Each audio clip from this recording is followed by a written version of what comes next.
We're back. Solid. PGL 4, April 13th coming up, Canton County Votech. We have light heavyweight tournament. We got a women's tournament, featherweight tournament, a ton of super fights. Joining us now from Black Hole Jiu-Jitsu, going to be in the light heavyweight tournament, is Todd Black Dynamite Mueckenheim. Hey, how's it going? Doing well. And with you is Mike Wacker is coach. Mike Wacker is coach. And again, it's Black Hole Jiu-Jitsu. Where are you guys at? We're in Wappingers Falls, New York. We're about 3 hours away from here, so we had a good hike, but he's ready to rock. Gotcha. Now, where is that in relation to New York? Above the city? We're about an hour and a half north of New York City. Gotcha. That's cool, man. So you guys had a hike coming out here. Oh yeah, it was you a drive. Staying over? Or? We're going home. No, we're gonna hike it back. So yeah, it'll be it'll be there. Probably collapse when we get home. Is that straight north? Oh yeah, it's basically a shot straight up north. So straight You guys down near, south. You ever hear Boston Corners? Boston Corners. Probably another hour above you. Fight Probably. Skills. Fishkill? That's where I live. Yep, there we go. Yep, Okay. That's hometown. you know what that is? Obviously, you know. All right. Well, if they need jiu-jitsu, I got a guy. Oh yeah. Oh yeah. So just real quick, why don't you just tell us a little bit about yourself, Todd? How long you've been training, you know, what your ranks are, what you've done? All right. Obviously, Black Dynamite on the radio. I've been training about 4 years. I'm a brown belt, and I'm in the gym every day. I'm always training. And also to get ready for the tournaments this year, I've been really pushing it because last year I had a little bit of a nasty knee injury, kind of held me back from the other tournaments. So this year I've been full gear. I go down to the city to train at Marcelo Garcia's academy twice a week. Stay there for almost 5 hours straight, get training, and that's really been helping me so much. Been learning a lot of new techniques, really been tweaking a lot of the basics, and I feel this is my year to really just come out and really just smash these tournaments. Very cool. Are you gi and no gi? Do Yes, you predominantly I do love one or the both. other? I've been doing a lot of gi, but I really don't have a preference of which. I can see the good in both. I've actually, before I came into jiu-jitsu, I started with wrestling, so at first I leaned toward no gi, but once I did gi a little bit more, I kind of like found a nice balance. Now, I'm the same way. I wrestled since I was 4 years old, and when I put the gi on, dude, I don't like to take it off. I don't know why. It's like a sauna suit. Our pace, you know what I mean? Yeah. Slow it down to my pace. Yep. But yeah, that's really cool, man. You do any MMA or stick strictly to jiu-jitsu? Right now, I'm just sticking with jiu-jitsu. That's my love. Like I said, I'm at the school every day. Sometimes I bring my pillow and blanket from home and sleep there overnight. Like I'm just, like serious. Like I got the BJJ bug, man. Like right now. Now, Black Hole Jiu-Jitsu. How long you guys been open up there? What's going on up there? About 5 years now. Okay. We had to rent from a karate school for a little while. Sure. It was 2 years, and then after that, the next three, we've had our own location in Wappingers. And actually, if you want to go back even further, I was teaching out of my parents' basement when I was 17. Got to start somewhere, right? So that's where we started. Now, what's your background? I've been training Brazilian Jiu-Jitsu for about 14 years now. Wow. Black belt under Rob Kahn. Very cool. Gracie Tampa. So a bit of tournament experience myself, and now I'm just focusing on coming back from a bunch of injuries and getting these guys ready to smash some tournaments. These guys, we've got a few really good up-and-coming guys that have really been doing well in the tournament scene lately. So for me, I think that's the most happy to see these guys really achieve their goals. You know, Sure. That's what you want to see. Now, not to draw away from Todd at all, but as far as jiu-jitsu goes, okay, you've been training for 14 years. How amazing is the evolution of the game with the different guards and the different games that people play now?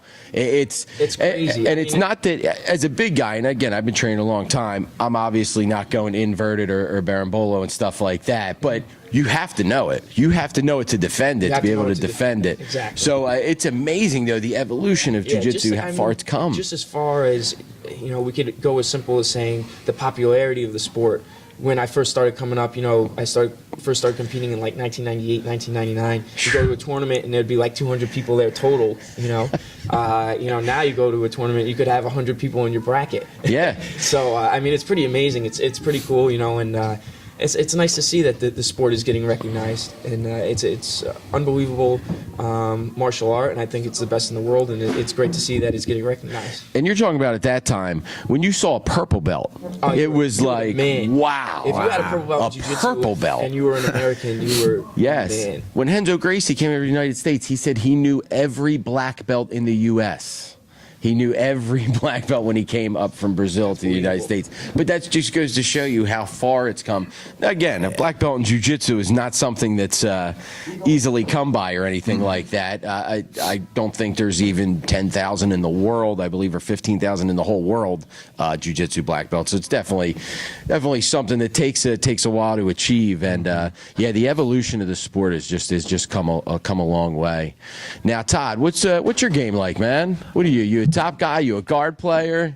With a wrestling background? I imagine like, you're. My top's my favorite, but working on that guard always. But I'm like a top guy, and I love to push the pace. Sure. Now, love to. Did you wrestle for? Did you wrestle in high school, college, or? I wrestled in high school. Thought about wrestling in college, but I just kind of fell off a little bit, and I actually heard about jiu-jitsu for a couple of friends of mine and my brother, and they're like, "Ah, man, you got to come in, you got to come in." And after I tried it for a while, I was just kind of in that phase, like, you know what?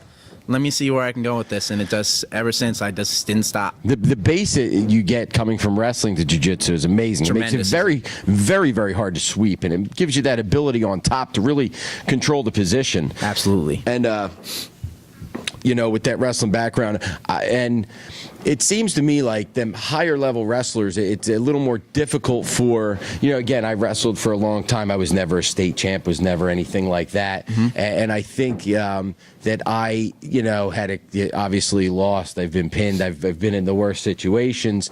That guy who didn't wrestle in college and, wasn't like that, I think we actually do better because we've felt defeat. We've been on our back, more than once in our lives. And, oh, yep, I can definitely. And I really think that the above average wrestler, not that state champ stuff, make really, really good jiu-jitsu guys because we have that base and, we're not scared to get put on our back because we've been there before. Yep. And so that's really cool, man. Now, did you grow up in that area in New York? Is that where you're from? Yep, that's where I'm from. Poughkeepsie, New York. Been there all my life. Yep. Very cool. So you get ready for this light heavyweight tourney. Is that your normal weight class, around that 200, 205 pound? Yes, I used to, when I first started jiu-jitsu, I was about probably like 89, 90, but I've just progressively bumped right about to like 205. So generally I walk around at 212, so it's like right in my comfort zone right there. Very cool. Now, rules are different. We got three-minute rounds. All right. So 3 minutes, I'm sure you guys don't set the clock for 3 minutes and say go. Yeah. If you set a clock.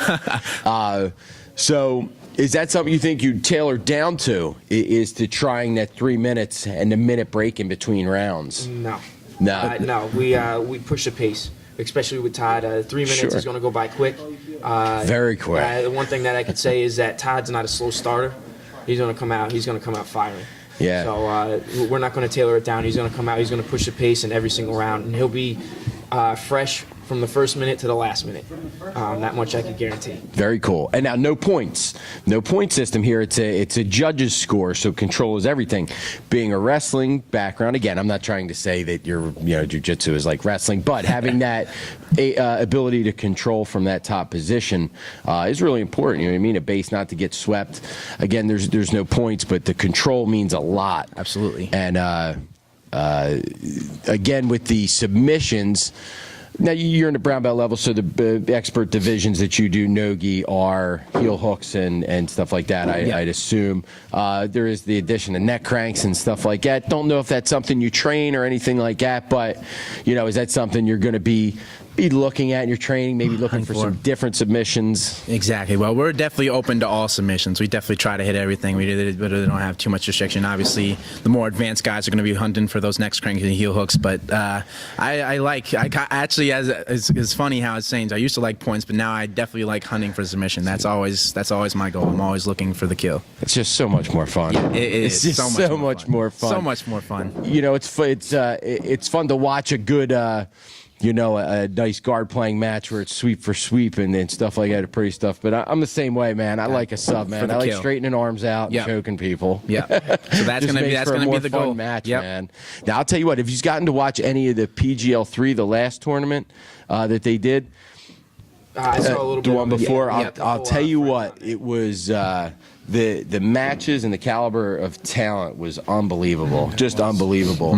So this one, to have these two different tournaments going on, and then the super fights, the talent is just it's stacked, man, and really looking forward to seeing you competing. Oh, yeah, here. I'm excited. Have you competed against any of the guys in the bracket before? Actually, no. It's fresh faces, but that still doesn't mean Nobody we knows still have a good anything time. about you. Yep. So Black Dynamite. Nobody knows anything about it. come out swinging, surprise a few people. Yeah, very cool, man. So I can't wait to see you in there competing, man. April 13th, PGL 4, the light heavyweight tournament. Why don't you guys go ahead and again plug maybe hours where you training at, all that stuff. Yeah, I mean, if you're ever in the area in upstate New York, we're at Black Hole Jiu-Jitsu, www.blackholejiujitsu.net. You could look us up there. We have our schedule, and you could hit us up. You come on in, train anytime you want. We're always there. We're open 7 days a week, and we've got classes in the morning, afternoon, and night. So People say what time's class start? It starts Monday. we start. Start Monday. Be there. Yeah, Be there. absolutely. And there's always someone good to roll with, and we've got a good positive atmosphere. You'll always be taken care of. Excellent. Awesome. Guys, really appreciate you making the trek all the way down here, and can't wait to April 13th. See you All compete. right. All right. Awesome Thank you, job, guys. All right.